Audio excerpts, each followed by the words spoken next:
eats their own penis. Cutting body parts off doesn't make them cleaner. I agree. Thank you, sir. Thank you for your support. That is true. The man is saying here, hey, let me give you our card. Thanks. Yeah, share that. You want an extra one for a friend? I do.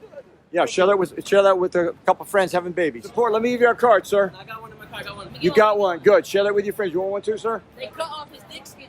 Here's Jeff Graves. Jeff, Hey, welcome. hey. You flew in from Los Angeles to be here. Came in yesterday to join the Brother K group at the, what year is this? 2020 Super Bowl. Why does it matter enough to you to fly all the way out from Los Angeles? Because this is just such a completely unnecessary procedure that is painful and damaging to men's sex lives forever. Not just the men, but their families, their wives. It affects their relationships, all their relationships, and it's completely unnecessary. It's painful, and it mutilates the penis, so we have to put a stop to it. A guy from Canada got a picture with me, and I went through my talk with him. Of course, he's intact, but he didn't understand the function of the foreskin.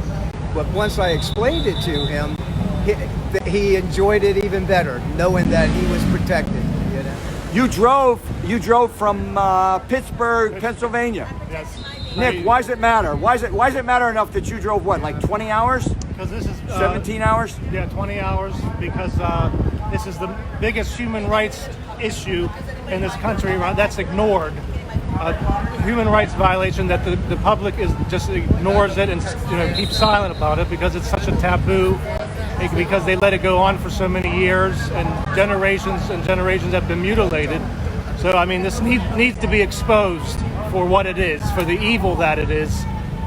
Because it is evil to cut off part of a human being's genitals. And we agree it's evil when it's a female, but automatically when it's a male, it becomes funny or not that big of a deal. Yeah, it's sad when we see people laughing about male anguish. That's the brainwashing of the U.S. medical industry and everything with Hollywood, making jokes about it in movies and TV shows. Right, body shaming a normal American man. Here is Brett Hawkins. Hi, Brett, how's it going? you flew down from New York City to That's join right. Bloodstained Men on the front lines here. Absolutely. You've Glad been to here be a few here. days already, but you came down to join us for the Super Bowl specifically. Right. And Yeah, this is a big turnout, that's happening here. We're spending a lot of time. I'm happy to come down and, show my support and get the message out, because doctors have only been telling American parents half of the truth, and then the half-truth that they're telling is really just exaggerated circumstances and things. They never talk about the actual anatomy or anything like that. It's really only in America this is happening, and when you talk to people in other parts of the world, they are astonished and they just have no idea. They are astonished that this is actually happening. They think that it's just a Jewish thing. A lot of them don't even realize that it's a Muslim thing either. And well, most of the circumcised men of the world are, in fact. Yeah. The grand majority of circumcised men are Muslim. And then after that, it becomes Americans. And then after that, I believe it becomes Jewish. And everything else is a pretty small number. And Brett Hawkins, you flew out to the West Coast several years ago to join Bloodstained Men for part of the Northwest Circumcision Crisis Protest Tour. And I don't think I've ever asked you this question. Why does this matter to you, Brett Johnson? Brett Hawkins. And the reason why it matters to me is just because people are being lied to. And I've been circumcised, and a lot of people, it's something that I had to be silent about for my entire life. I really couldn't talk to anyone about it, even though I figured stuff out when I was really young. It was always something that I didn't have the courage to really say out loud, even though it really bothered me. And I know that it bothers a lot of people. I have, issues with it. I figured it out really early, like I said. And I just want to give other people the courage to be able to come out and speak about it and tell their side of their stories. And it does encourage people, inspire them to speak out themselves. We are doing for other men what we wish someone had done for us. Exactly, yes. My mom tells me, if anyone had told her anything about it at all, she never would have done it. But nobody and we know that's true. That's true for most of our parents. Nobody said anything to her at all. It was just some people, they just told her, yeah, you should do it, it'll be better, everything, and that was it. That was all it took. There was no real discussion about it. Even the funny thing is, very good. The funny thing is too is that the doctor that delivered me didn't do circumcisions, and said that it was completely unnecessary. But he also referred out to a doctor that would do it at my mother's request. Yeah. Wow. So I wish that doctor would have just told her the truth, not just that it's not necessary, but actually about the anatomy. But it sounds like your mother has made an apology of sorts. Yes, my mother's made an apology. I talked to her when I was about, 21, and then I didn't talk to her about it again for another 10 or 15 years. And she's totally on this side. She understands. She's apologized.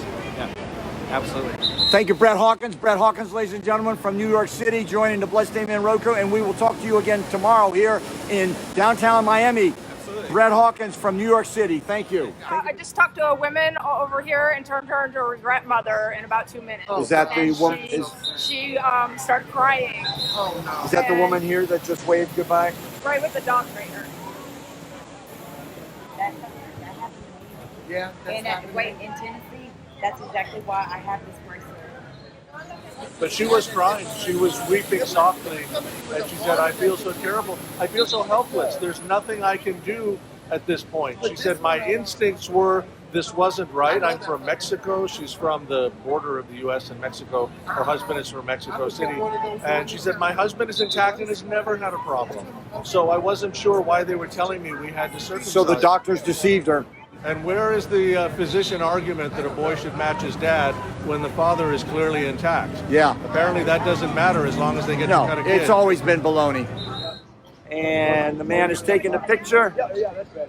Oh, all right. It's a twofer. A lot of people ask me what's wrong with it. You know, they say maybe it's not beneficial, but it certainly doesn't hurt. It doesn't do any harm. It's neutral. And I tell them circumcision is far from neutral.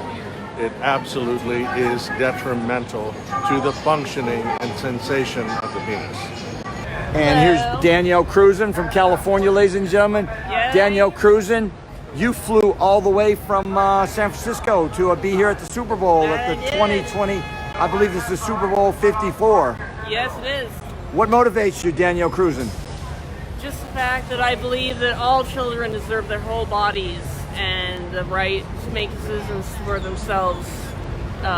No one should take that right away from another human being. So, it breaks my heart to think about all the little babies being cut every day in hospitals, and I have to do something about it. So. And ladies and gentlemen, I introduced you to Catherine Franklin several days ago. Catherine Franklin from Oregon. Hello. Catherine, why do you feel so strong that you've flown out from Oregon to join Bloodstained Men on tour? Oh man, because this is the human rights issue of our lifetime. Because it's 2020 and people are still cutting the genitals of healthy baby boys. Because we need to wake up America and stop this. Every person deserves their whole intact body. Yes! Thank you! And your t-shirt says it. Get the circumcision. We're having good reception out here right now. A lot of people are giving us the thumbs up. American boys have human rights. Yes. We need... Technically, circumcision is death. Yes. Circumcision kills part of the victim, kills part of their penis. And that's the best case scenario. Yes. And as you pointed out earlier, it is the reason they cut off that part of the penis is because it's the best part of the penis. Yes. And sometimes it kills the whole body, the whole victim. These babies bleed to death. So circumcision is death. So we're calling for life. Yes. By calling death to circumcision, that's a pro preserving life statement. Yes. We want to preserve the life. Men deserve their whole body. And people who have been mutilated, we support them. We want them to live a long, healthy life. Yes. Even though they've been mutilated, that's not their fault. Break the cycle. You didn't have a choice and you should have, but you can change things. You can protect your sons and grandsons from the harmful genital cutting culture that we live in. It's incredible that we can get up in the morning and have 10 people and say everybody load up the van and everybody knows what they're doing. And it's excellent teamwork, and I'm so happy that all of these wonderful activists are here with us.